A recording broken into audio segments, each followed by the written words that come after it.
He hadn't stood in weeks, but at dusk he would grip his wife's hand and whisper the same thing. Did she find his ticket? The train left at midnight. No train served that town or that bed.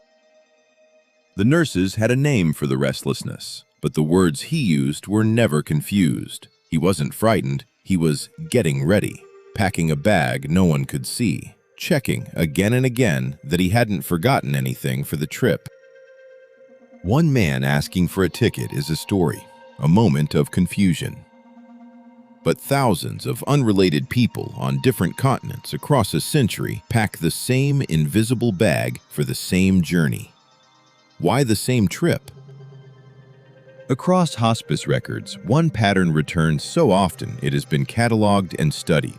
In the days and weeks before death, people describe a journey, packing, waiting in a line, boarding a train or a ship. In one longitudinal study of hospice patients, nearly 9 in 10 reported an end-of-life dream or vision of some kind.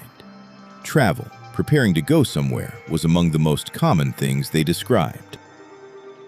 The hospice nurses who first named this called it nearing death awareness, and the most common companions on the journey were not strangers. They were the people the dying had already lost. Deceased loved ones, the visitors seen most often, and the ones who brought the most comfort.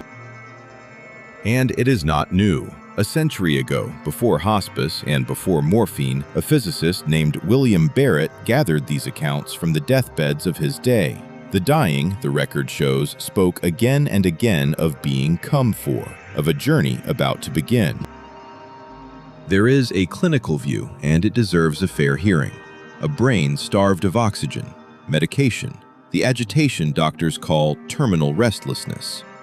But the researchers who studied this most closely screened for exactly those things, the medications, the delirium, and set them apart. What was left was different, coherent, vivid, remembered clearly, usually not frightening but calming. The details are what unsettle. A woman folds and refolds clothes that aren't there. A man asks his daughter to move the car so the bus can get through. Another asks simply for a flashlight, for the journey. His wife slid it under his pillow. He grew calm. And it is old. Long before oxygen and morphine, the records say the same thing. The dying speak of leaving, of crossing over, of being come for. Different centuries, different countries, the same quiet language of departure. So what is it? A mind, winding down, reaching for the oldest metaphor it has for an ending. The journey, the road, the leaving. Or something the dying can sense before the rest of us can, that it really is nearly time to go. If someone you love is nearing the end, the free guide below may help you understand what you might see.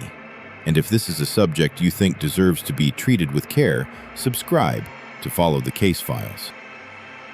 The Last Visitors is a documentary exploration of end-of-life experiences. It is not medical or grief counseling advice, and it does not claim to prove what happens after death. If you are grieving or caring for someone who is dying, support is there. A hospice team, a counselor, a helpline. We present what was reported. We open the records. You decide who was waiting.